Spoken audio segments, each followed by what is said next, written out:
I don't have any slides, and so I'm just going to talk as Juanita Brooks's youngest son, having lived my life with her, and really have appreciated what I've heard here today, talking about my mother. You know, Mom was an interesting person. She had an ability to tell things the way it was. And when she went to the church to try to get these things, they finally said, okay, you can go in and read, but you can't take anything out. Well, they didn't know Mom. She'd spend all day reading. She'd go home and type it all up. Go the next day and read, then go home and type it all up. So she gained lots and lots of information that she wasn't supposed to have. Now, as a mother, she was the same way. She would tell it the way it was. If there was a need somewhere, she would address it. If one of her granddaughters needed a piano, she'd get a piano. And our family, the Brooks family, were all jocks, okay? My oldest brother, Walt, was the football coach and the basketball coach, and my brother Carl played football and baseball, and Kay was a runner and a high jumper. Then there was me. Mom finally called me and looked me in the eye. Tony, if that God would have wanted you to be a jock, he'd have made you bigger. You're too little. Go do something that you can do. Quit trying to be a jock. That broke my heart. But I took the advice. I took chemistry. I took debate. I took the things that she wanted me to take and learned to enjoy them. I was having as much fun going to Salt Lake City to debate as I would have trying a baseball game. The other thing Mom did is when she saw someone that was a little bit down, she was on their side. She did everything she could to help out. You know, I've got lots and lots of stories, and I don't know exactly where to start and where to stop. But one of the things that she did for me was to help direct me. To say, look at yourself realistically. You are 18 years old. You weigh 90 pounds. You're 5'2". You're just too little. So I went back and started studying. What a change. What a wonderful change. Because I became a good student. Before just kind of being median or average, I became a good student. The other stories that I'd like to tell is one of Carl, my brother. Actually, Main Street used to be run by Elder Holland, the Brooks boys, and R.J. Snow. We had all of the service stations all up and down the street. In the middle of the night, we'd get together and visit. Well, Carl, when he got his first paycheck, went out and bought him a bunch of stuff. He got a baseball net. He got some really nice stuff and took them and showed Mom. She looked at him and says, I hope your body holds up, because you're sure not going to make a living with your brain. And that's the kind of advice she is willing to give out, you know. I hope your body holds up. Mom also was really helpful for anyone who was a little bit down. I remember one time some boys went up to Provo and stole some BYU paper that had the BYU logos on it and everything. They typed up a letter and sent it to a boy named Billy Workman. Now, Billy was the fat boy in the class, okay? The letter said, Billy, we're inviting you to a shot put clinic in Provo, Utah on this date. Well, Billy was excited. He went and showed my brother Walt, look, I've been invited to a shot put clinic. Should I go? Walt looked at him. Sounds like a good idea to me, Billy. So he jumps on the bus before they could stop him, goes to Provo with his letter, shows everybody his wonderful letter. There's no shot put clinic, Billy. I don't know, somebody just pulling your leg. So here comes Billy back to St. George on the bus. Whole bunch of kids there to meet him. Billy's back. Now my mom was furious because if the Hafen boy who did this, if it had been done to him, whoever did it would have had to go to jail.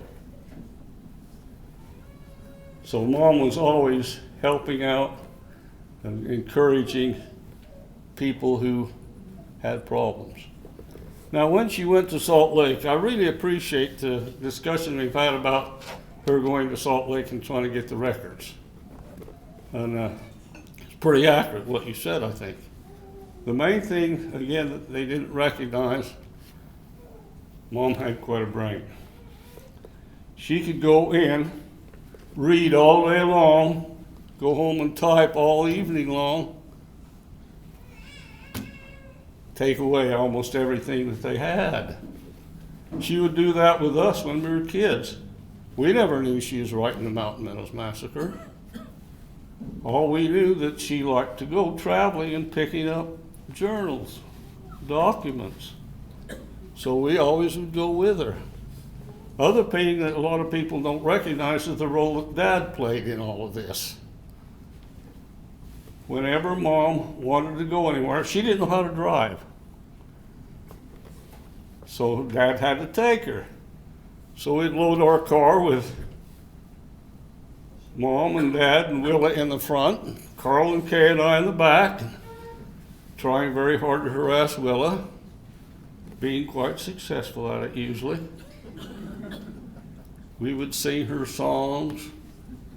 Do not pile on edge or over 10 bundles. I average approximate weight 210 pounds net.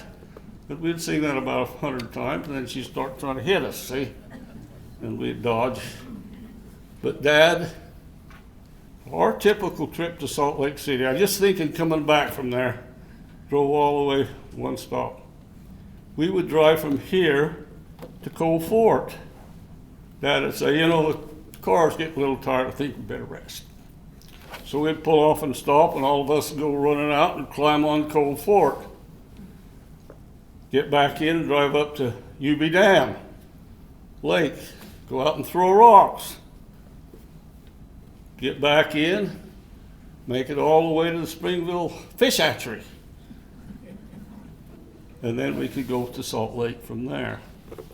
Now this was a 10 or 12 hour trip.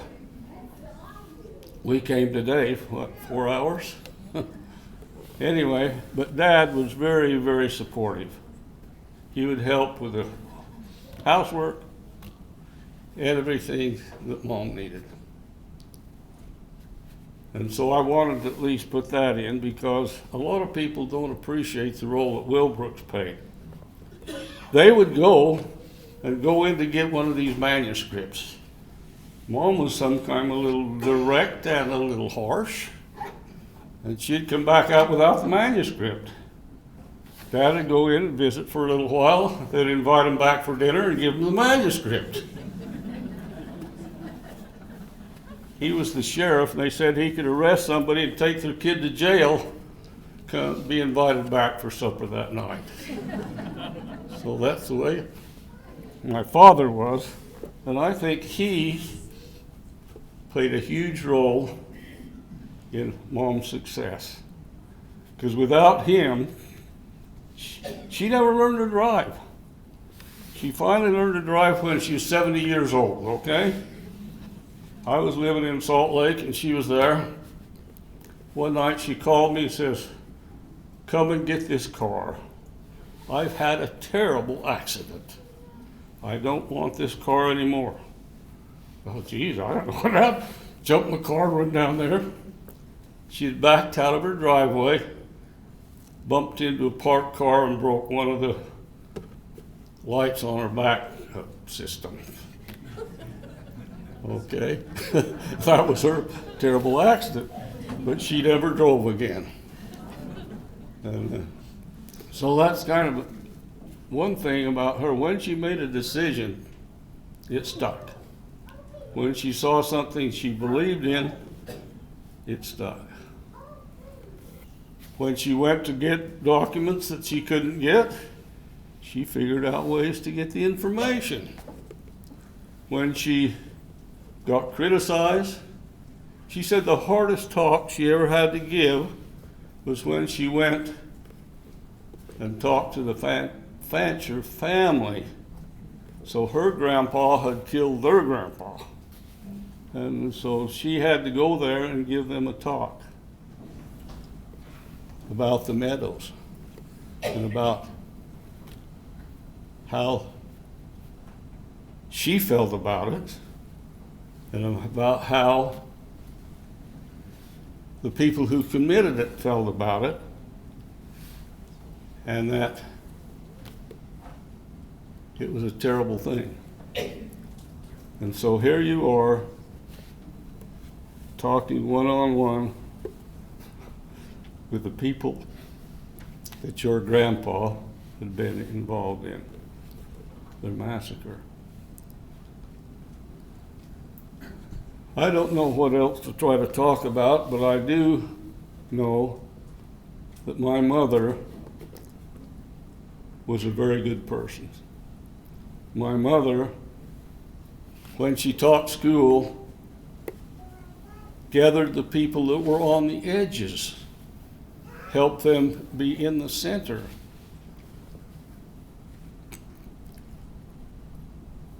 When we had our debate team, I look them over. There wasn't hardly a one of them. Well, my brother Kay and I were both there, because we kind of had to be. But the other people there were kind of on the edges. They weren't the popular kids. They weren't the kids that were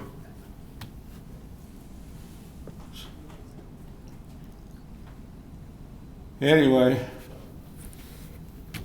I just want to say that I love you, Mom. I'm your smallest and best fan. Thank you.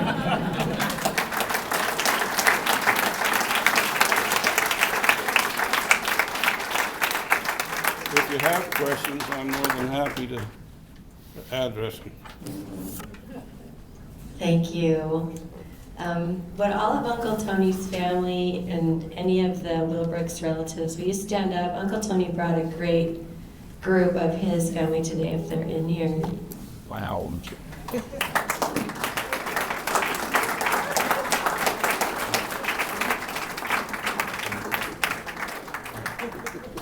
Ja, friends. Ja. Listen, is that Mr. Sorry. I haven't seen some of these cousins for a while.